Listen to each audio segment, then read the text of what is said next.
اللہ تبارک و تعالیٰ اپنے فرشتوں کو حکم دیتے ہیں کہ میرے اس بندے کا ٹائم اب نماز میں لکھ دو کہ یہ مسجد میں آ گیا ہے، کیا کر رہا ہے، اب نماز پڑھ رہا ہے، فارغ بیٹھا ہے، لیکن اللہ تبارک و تعالیٰ اس کا ٹائم نماز میں لکھ دیتے ہیں۔ اور پھر پیارے نبی صلی اللہ علیہ وسلم نے فرمایا کہ والملائکۃ یصلون علی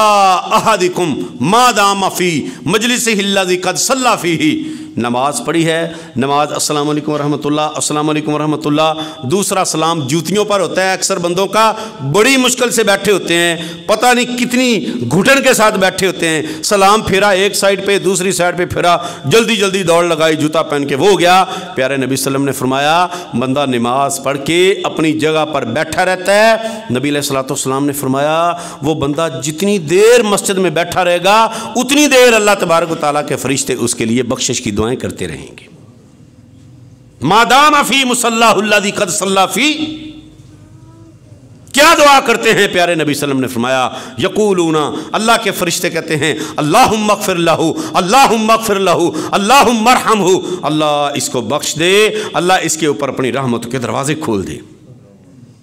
کون مانگ رہا ہے دعا بھائی؟ اللہ کے فرشتے جن کا کوئی گناہ نہیں ہے، اور ان کی دعاؤں کو رب اللہ کی قسم رد نہیں کرتا ان کی دعاؤں کو۔ کتنے عمل ہو گئے جی؟ مختصر سا، یہ مختصر میں نے آپ کو آج کچھ عمل بتانے انشاءاللہ، لیکن یاد کر کے جانا ہے، اور ان کے اوپر ہم اکثر وضو مسجد میں آ کے کرتے ہیں، کوئی حرج نہیں ہے، کوئی پابندی نہیں ہے، یہ مسجد کی ٹوٹیاں، مسجد کا سارا پانی کا انتظام یہ ہمارے لیے ہی ہے، لیکن اللہ کے نبی صلی اللہ علیہ وسلم نے فرمایا بندہ گھر سے وضو کر کے آتا ہے نا، مسجد کی طرف آتا ہے، جتنے قدم اٹھاتا ہے اللہ رب العالمین اس کے قدموں کے عوض میں اس کی اتنی خطائیں معاف کر دیتے ہیں۔ اور فرمایا رفع بہا درجاتہ،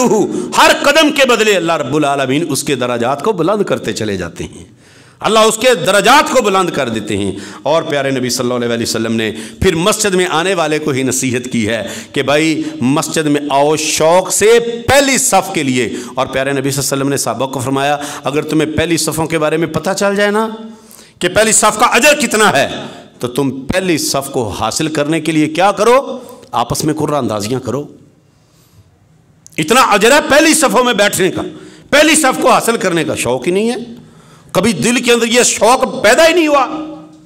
پیارے نبی صلی اللہ علیہ وسلم نے فرمایا، برا بن عازب رضی اللہ تعالیٰ عنہ فرماتے ہیں سمیت رسول اللہ صلی اللہ علیہ وآلہ وسلم، پیارے نبی صلی اللہ علیہ وسلم سے میں نے سنا، نبی علیہ الصلوۃ والسلام نے فرمایا ان اللہ و ملائکتہ یصلون علی الصفوف الاول، کہ اللہ تبارک و تعالیٰ اور اللہ رب العالمین کے فرشتے پہلی صفوں والے لوگوں کے اوپر درود بھیجتے ہیں، مطلب اللہ اپنی رحمتوں کو نازل فرماتا ہے، اور اللہ کے فرشتے پہلی صفوں میں بیٹھنے والے لوگوں پر اللہ سے دعائیں کرتے ہیں، پہلی صف کا شوق ہو۔ نبی علیہ الصلوۃ والسلام کے صحابہ بڑے جوق در جوق رسول اللہ صلی اللہ علیہ وسلم کے صحابہ مسجدوں میں آ کے بڑی دیر پہلے آ کے بیٹھ جاتے تھے، پہلی صف کے شوق میں آ جاتے۔ اور نبی علیہ الصلوۃ والسلام نے فرمایا آپ صلی اللہ علیہ وسلم جب صفیں بن جاتی تو نبی کریم صلی اللہ علیہ وسلم صفوں کے پیچھے چکر لگاتے، آپ صلی اللہ علیہ وسلم کیا فرماتے، لا تختلفوا فاختلف قلوبکم، اپنی صفوں کے درمیان خلا نہ چھوڑا کرو، صفیں بڑے اچھے طریقے سے بنایا کرو، اگر تم آپس میں صفوں کے درمیان خلا ڈالو گے فتختلف قلوبکم، اللہ تمہارے دلوں میں اختلاف پیدا کر دے گا۔ آج یہ چیز آپ کو نظر نہیں آئے گی سوائے چند ایک مساجد کے، بڑی ساری مساجد 95-96% مساجد کے اندر اللہ کی قسم یہ اس چیز سے اتنے دور ہیں بھائی، اگر ان کو کہا جائے بھائی قدم سے قدم ملا لیں، ٹھیک ہے، وہ کہتے ہیں نہیں یہ ہمارا کام نہیں ہے، ہاں یہ وابیوں کا کام ہے، لا حول ولا قوت الا باللہ، اس تقسیم نے بیڑا غرق کر دیا ہے۔ پیارے نبی صلی اللہ علیہ وسلم فرماتے ہیں لا تختلفوا، اور فرماتا ہے لا تسوون صفوفکم او لا یخالفن اللہ بین وجوہکم او بین قلوبکم، صفوں کو درست کر لو، صفوں کو برابر کر لو، اور آپ صلی اللہ علیہ وسلم کے پیارے نبی صلی اللہ علیہ وسلم کی واضح حدیث ہے کہ قدم سے قدم، ٹخنے سے ٹخنا اور کندھے سے کندھا ملا کے نماز کے اندر کھڑے ہوا کرو۔ حضرت عمر رضی اللہ تعالیٰ نے چھڑی لے لیا کرتے تھے، سوٹی پکڑ لیا کرتے تھے، اور